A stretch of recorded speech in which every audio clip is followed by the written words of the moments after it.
Hello everyone, हमारी अपनी पाठशाला में हम लोग लेके आए हैं आज करंट अफेयर में साइंस एंड टेक्नोलॉजी के कुछ न्यूज।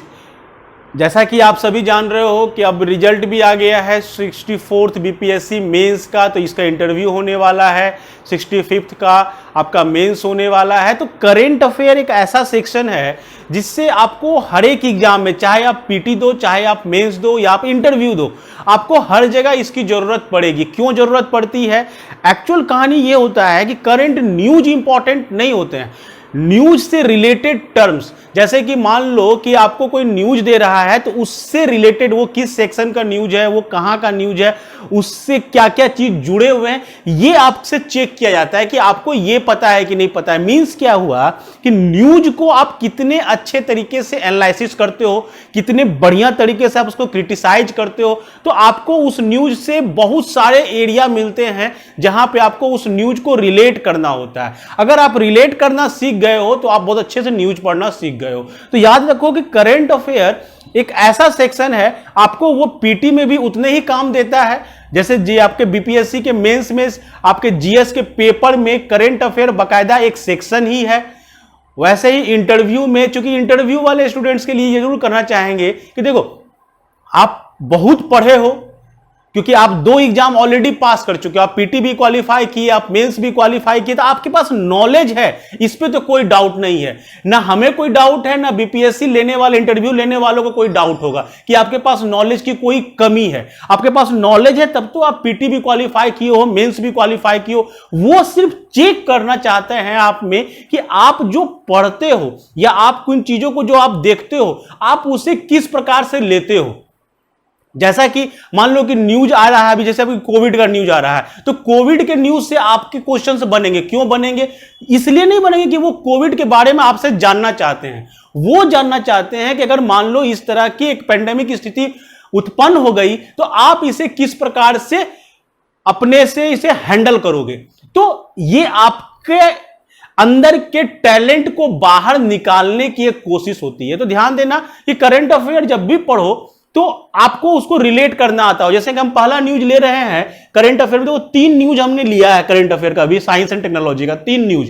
तीनों न्यूज लगभग एक ही चीज है, बस आपको देखना है और जानना समझना है कि ये न्यूज किस प्रकार से आपके लिए फायदेमंद होगा। जैसे कि पहला न्यूज है होप। होप क्या है? होप के विषय में कहा जाए तो होप एक स्पेस क्राफ्ट है। एकदम सिंपल वर्ड्स में समझा रहे हैं आपको। होप क्या है? एक स्पेस क्राफ्ट है। किसका स्पेस क्राफ्ट है? तो यूएई, यूनाइटेड अरब अमीरात का। यूनाइटेड अरब अमीरात ने 19 जुलाई 2020 में अपना पहला मिशन, तो ये आपके लिए इंपॉर्टेंट हो जाएगा कि first ever mission to red planet. Red planet किसे कहते हैं? मार्स को। यानी मार्स पर अपना पहला मिशन यूएई ने लॉन्च किया। यूएई की यह पहला लॉन्च। तो अब आपके दिमाग में क्वेश्चन जागना चाहिए कि किस किस ने मार्स पर अपना लॉन्च कर चुके हैं, यानी कौन कौन से ऐसे देश हैं जिन्होंने मार्स पर मिशन लॉन्च किया था। यह आपको यहां से क्वेश्चन बन जाता है तुरंत कि आप जब इसका ये पहला है तो बाकी किसका किसका था, ये क्वेश्चन ये हुआ। अगला चीज है कि होप जो है वो एक स्पेस क्राफ्ट है। स्पेस क्राफ्ट मींस क्या हुआ कि ये जो मार्स पर स्टडी करेगा। तो क्वेश्चन अगला जो तुरंत उठता है यहां से कि अगर ये स्पेस क्राफ्ट है तो इसका लॉन्चिंग व्हीकल क्या था या रॉकेट कौन सा था, जिस रॉकेट से, क्योंकि हम जब अपना साइंस एंड टेक का क्लास जो लिए थे, जिसका डिस्क्रिप्शन आपको ऊपर आई के बटन में भी दिखेगा और नीचे डिस्क्रिप्शन में डाला हुआ है, वो जरूर पढ़ो कि जब लॉन्च हो रहा है स्पेस क्राफ्ट तो स्पेस क्राफ्ट को लॉन्च करने के लिए एक लॉन्चिंग व्हीकल की आवश्यकता पड़ेगी। और लॉन्चिंग व्हीकल जिसे हम नॉर्मल बोलचाल की भाषा में रॉकेट कहते हैं, तो रॉकेट कौन सा यूज किया गया? तो उस रॉकेट का नाम था H2A। H2A, यहां से आपको क्वेश्चन, आपको नीचे नहीं देखना, अब आपका क्वेश्चन यहीं से बनना शुरू हो गया। इस न्यूज से हम कैसे कैसे एनालिसिस करेंगे, यानी कि अगर ये स्पेस क्राफ्ट था तो उसका लॉन्चिंग व्हीकल का नाम क्या था? तो H2A इसका नाम था।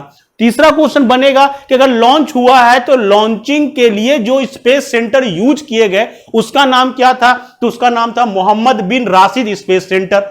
मोहम्मद बिन राशिद स्पेस सेंटर, यानी कि ये आपका यूएई का एक स्पेस सेंटर का नाम हो गया। अब अगला क्वेश्चन बनता है कि अगर स्पेस क्राफ्ट गया तो क्या वो मैन्ड था या अनमैन्ड था? मतलब क्या हुआ, वो केवल स्पेसक्राफ्ट गया या उसमें आदमी भी गए? तो नहीं, वो अनक्रूड स्पेस एक्सप्लोरेशन था, यानी कि उसमें कोई व्यक्ति नहीं था, वो केवल एक स्पेसक्राफ्ट ही था। अब क्वेश्चन उठता है कि अगर स्पेसक्राफ्ट गया तो वो क्या करेगा? तो उसके लिए आपको जानना चाहिए to study daily and seasonal weather cycle, यानी मार्स पर डेली और सीजनल वेदर का साइकिल क्या है, इसे जानने के लिए गया। दूसरा है ऑक्सीजन और हाइड्रोजन लेवल को जानने के लिए गया कि मार्स पर ऑक्सीजन और हाइड्रोजन का लेवल क्या है, यानी दो उसके एनालिसिस करने के बिंदु हैं। पहला बिंदु है to study daily and seasonal weather cycles, and second है to study oxygen and hydrogen levels on the Mars. ये हो गया आपका यहां से क्वेश्चन। फिर आता है अब इसके नॉर्मल क्वेश्चंस पर। नॉर्मल क्वेश्चन मतलब अगर स्पेसक्राफ्ट है तो वो स्पेसक्राफ्ट किस हाइट पर होगा, किस इंक्लाइनेशन पर होगा, उसका टाइम पीरियड, क्योंकि नेचुरल क्वेश्चंस है ये, कोई इससे एनालिसिस नहीं है। जैसे आप उस सेक्शन को पढ़ोगे जो हमने भी पढ़ाया था, उस सेक्शन को पढ़ोगे तो उसमें आपको ये नेचुरली मिलेगा। तो क्वेश्चन यहां से बना तो डिस्टेंस कहां रहेगा उसका, 20,000 से 43,000 kilometre above the surface. Inclination कितना होगा, 25 डिग्री। टाइम पीरियड क्या होगा, 55 आवर्स। मींस क्या हुआ कि 55 घंटे उसे लगेंगे पूरे मार्स के एक साइकिल को पूरा करने में, यानी उस होप नाम के स्पेसक्राफ्ट को मार्स पर पूरा एक साइकिल लगाने में, यानी एक चक्कर लगाने में 55 घंटे लगेंगे। ये कब तक पहुंचेगा, तो ये पहुंचेगा हमारा फरवरी 2021 में। तो ये आपका एक न्यूज हुआ। दूसरा न्यूज मार्स से ही रिलेटेड लिए हम लोग, इग्निटी। ये क्या है, इग्निटी जो है ये एक रोबोटिक हेलीकॉप्टर है। एक रोबोटिक हेलीकॉप्टर है जिसे मार्स पर डिप्लॉय किया जाएगा। कहां पर, मार्स 2020 मिशन ऑफ नासा, यानी कि एक रोबोटिक हेलीकॉप्टर है जिसे मार्स पर डिप्लॉय करने का बात किया गया है, जिसे मार्स पर डिप्लॉय किया जाएगा। तो कौन से मिशन के द्वारा मार्स पर डिप्लॉय किया जा रहा है, तो मिशन का नाम है मार्स 2020 मिशन। मार्स 2020 मिशन जो नासा का एक मिशन है। तो क्वेश्चन उठता है ये रोबोट आखिर करेगा क्या, तो इस रोबोट का काम है to check out the condition of Mars effect aviation. Means क्या हुआ कि ये रोबोट मार्स पर जो जाएगा, ये मार्स पर जाकर वहां के वेदर कंडीशन को या वहां के कंडीशंस को देखेंगे, और देखकर जो बाकी दूसरे स्पेसक्राफ्ट को वहां भेजा जाना है उसके लिए परफेक्ट वेदर कंडीशन है या नहीं, इसे रीड करके वो मैसेज आउट करेंगे, ताकि यानी कह सकते हो कि ये जो है ये दूसरे एविएशन को कंट्रोल करने वाला एक रोबोट होगा। तो मार्स 2020 मिशन, यहां से आपका एक नया क्वेश्चन बना कि ये मार्स 2020 मिशन नासा का ये क्या है। तो यहां से फिर इसके लिए जानोगे आप कि मार्च 2020 मिशन जो है ये नासा का एक मिशन है जिसको 30 जुलाई 2020 में लॉन्च किया जाना है।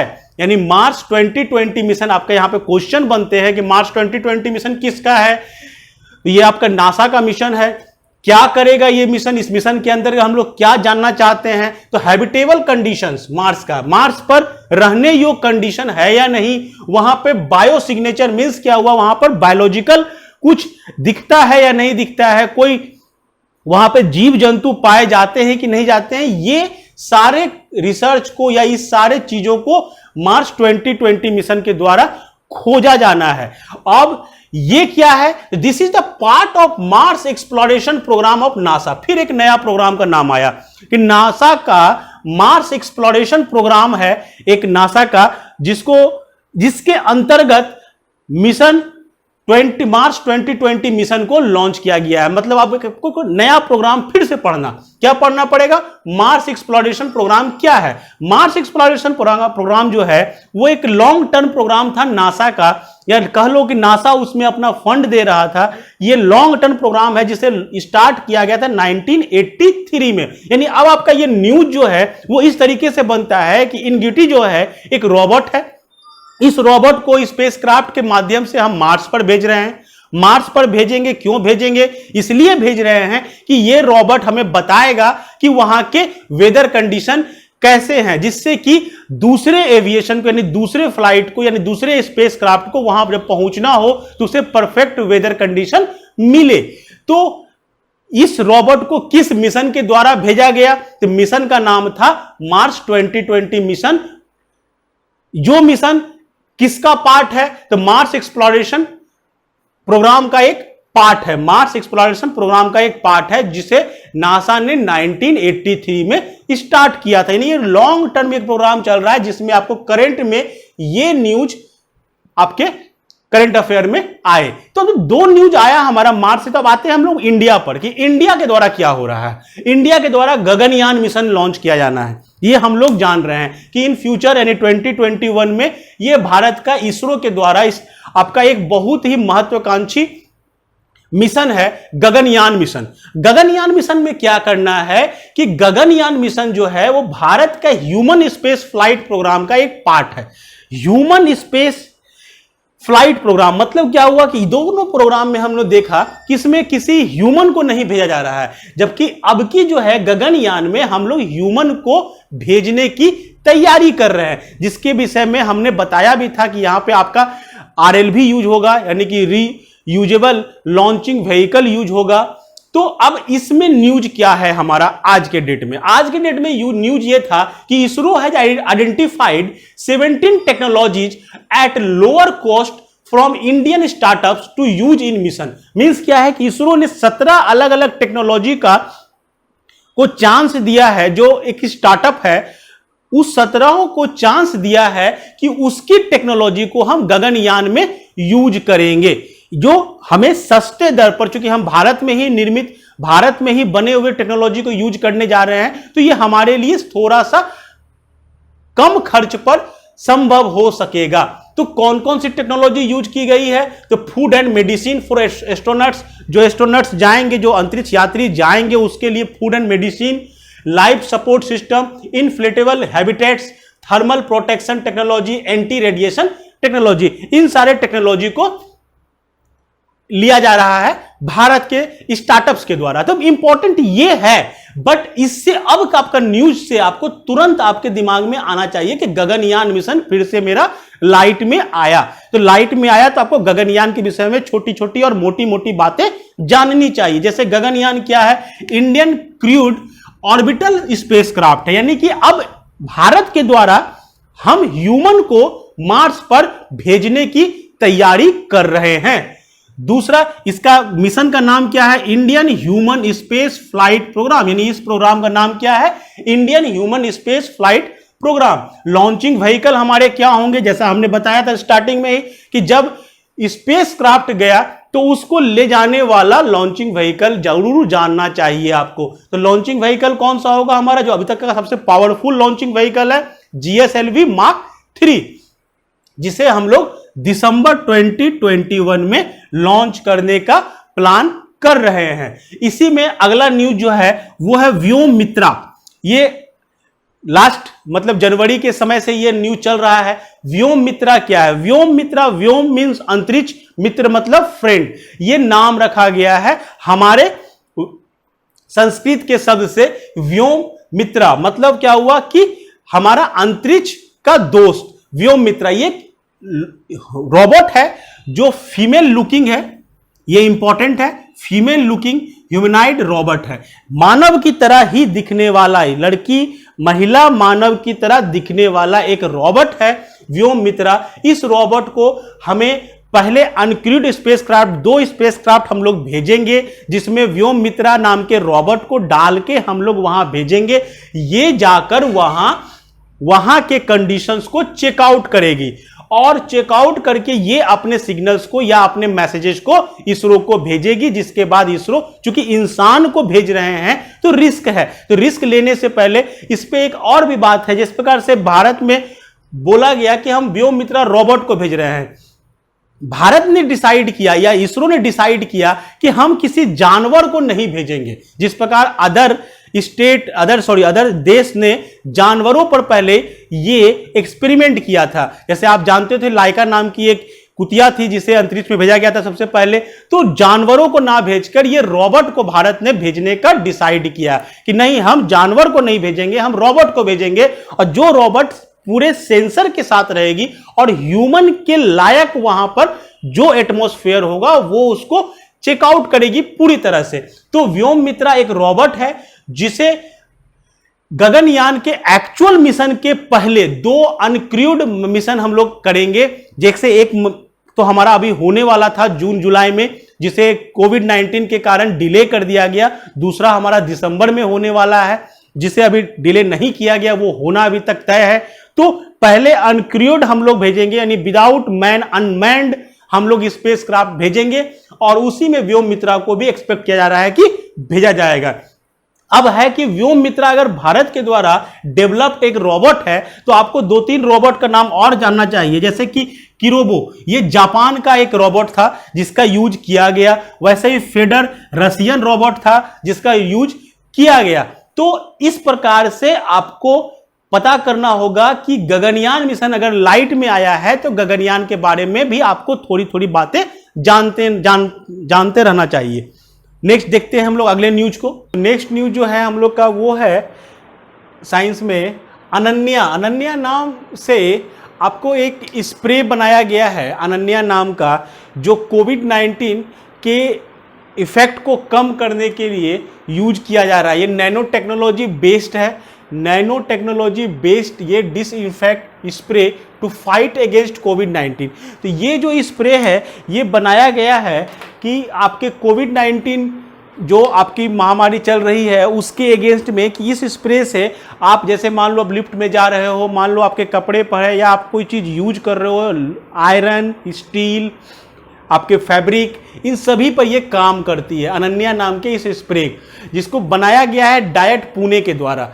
किसके द्वारा बनाया गया है? Diet, DIAT, defence institute of advanced technology, जो पुणे में है, उसके द्वारा इस स्प्रे को बनाया गया है। चूंकि कोविड-19 चल रहा है और इसमें आपको ये भी जानना चाहिए कि कोविड-19 से लड़ने के लिए कौन कौन से इक्विपमेंट अभी लगातार इजाद किए जा रहे हैं, जिसमें एक ये नाम बहुत इंपॉर्टेंट चला था, ये न्यूज में भी काफ़ी आया था।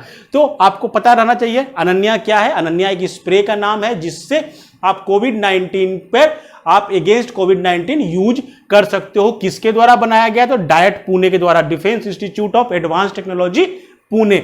इसकी स्थापना कब हुई थी ये आपको पीटी के लिए कभी कभी इंपॉर्टेंट हो जाते हैं, 1952 में। जो नेक्स्ट न्यूज हमारा है वो है कैप्टन अर्जुन। कैप्टन अर्जुन जो है वो आरपीएफ के द्वारा लॉन्च किया गया एक रोबोट है, एक रोबोट जिसका नाम रखा गया है कैप्टन अर्जुन। ये रोबोट लॉन्च किया गया था आरपीएफ रेलवे पुलिस फोर्स के द्वारा, जो सेंट्रल रेलवे पर अप्लाई किया गया है। इसका काम क्या है? ये एक रोबोट है जो स्क्रीनिंग और सर्विलांस के लिए यूज किया जा रहा है। इसमें कैमरे लगे हुए हैं, ड्रोन लगा हुआ है, सेंसर लगा हुआ है, जो स्टेशन पर सिक्योरिटी पर्पस के लिए यूज किया जा रहा है। ये स्टेशन पर रहते हैं, रहेंगे, और अगर इसे कोई भी अनवांटेड एक्टिविटी डिटेक्ट करते हैं तो ये इसकी सूचना तुरंत ही आरपीएफ को देते हैं। तो एक तरीके से ये एक बहुत बड़ा उपलब्धि है आरपीएफ का कि अब स्टेशंस पर अगर रोबोट को लगा दिया जाए जो सर्विलांस और स्क्रीनिंग के लिए यूज किया जा रहा है, मतलब कौन कौन से मान लो यात्री आ रहे हैं प्लेटफॉर्म पर और वो लगातार सबका अगर स्क्रीनिंग करता चला जाए तो आपके सिक्योरिटी पर्पस के लिए एक क्रांति से कम नहीं है। तो आपको ये भी याद रखना चाहिए कि कैप्टन अर्जुन क्या है? एक रोबोट है जो आरपीएफ के द्वारा लॉन्च किया गया है for screening and surveillance. Next news एकदम प्योर साइंस का न्यूज है। 5th स्टेट ऑफ मैटर पर जो टेस्ट हो रहे थे, 5th स्टेट ऑफ मैटर, पहले ये जान लो ये होता क्या है। जो साइंस के स्टूडेंट नहीं है उन्हें समझने में थोड़ी सी कठिनाई हो सकती है, इसीलिए से सिंपल समझाया जा रहा है। मैटर यानी कोई भी, जो आप लोग साइंस पढ़ते थे बच्चे में भी, तो पदार्थ के 3 प्रकार हम लोग उसके स्टेट को जानते थे। एक होता था लिक्विड, एक होता था गैस, एक होता था सॉलिड। यानी कि जैसे ये हमारा क्या है, ये एक सॉलिड है, वैसे ही पानी क्या है, लिक्विड है, और बाकी जो गैसेज है ऑक्सीजन, हाइड्रोजन वगैरह, इन्हें 3 स्टेट हम लोग जानते थे। उसके बाद चौथा स्टेट इन्वेंट किया गया, यानी खोज किया गया, दैट इज कॉल्ड प्लाज्मा।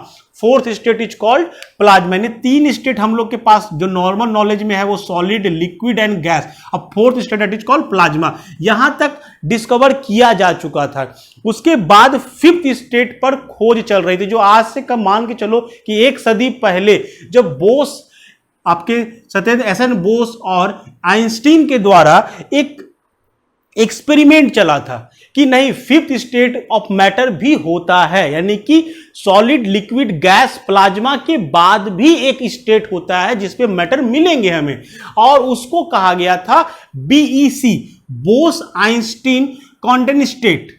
यानी कि ये एक ऐसा स्टेट था जिस पर बोस एंड आइंस्टीन दोनों ने कंबाइंड रूप से अपना थ्योरी भी दिया था, और कहा गया था वो एक्चुअल थ्योरी क्या थी वो भी बताता हूं कि वो थ्योरी ये थी कि अगर किसी मैटर को मान लो कि एकदम जो आपके जिस टेम्परेचर पर मानो कि इंट्रोपी और इंथैल्पी दोनों कंबाइन कर जाए, उस टेम्परेचर पर अगर हम वस्तु को किसी मैटर को लाते हैं और तब वो मैटर अगर वो एग्जिस्ट कर जा रहा है, that is called fifth state. तो इस पे पहला टेस्ट रिजल्ट जो आज के करंट न्यूज में है वो ये है कि first test result of BEC experiment आया, under which the particle can be manipulated free from earthly constants. यानी कि अगर फिफ्थ स्टेट में आता है तो वो अर्थ के कांस्टेंट से, यानी कि अर्थ के मान लो कि कांस्टेंट की मीन्स आप सिंपल समझो कि अर्थ के ग्रेविटेशन से, कि ग्रेविटेशन से उसे आप बाहर निकाल सकते हो।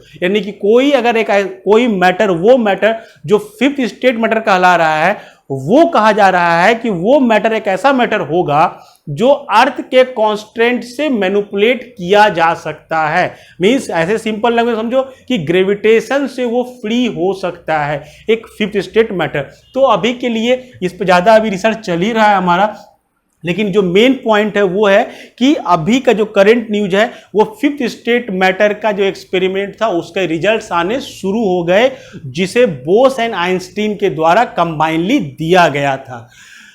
नेक्स्ट न्यूज है इसरो टू लॉन्च ब्राजील्स अमेजोनिया 1। ये एक सैटेलाइट है, ब्राजील की सैटेलाइट है अमेजोनिया 1, जिसे इसरो लॉन्च करेगा अगस्त 2020 में। क्यों इसरो लॉन्च करेगा? क्योंकि इंडिया और ब्राजील के बीच में एक एग्रीमेंट साइन किया गया था 25 जनवरी 2004 में कि भारत के जो स्पेस सेंटर है यानी इसरो जो है वो उसके माइक्रो सैटेलाइट को, ब्राजील के माइक्रो सैटेलाइट को ब्राजीलियन स्पेस एजेंसी से लॉन्च करेंगे। तो इसमें ये जो अमेजोनिया है 1, ये पहला सैटेलाइट होगा जो भारत के इसरो द्वारा लॉन्च किया जाएगा।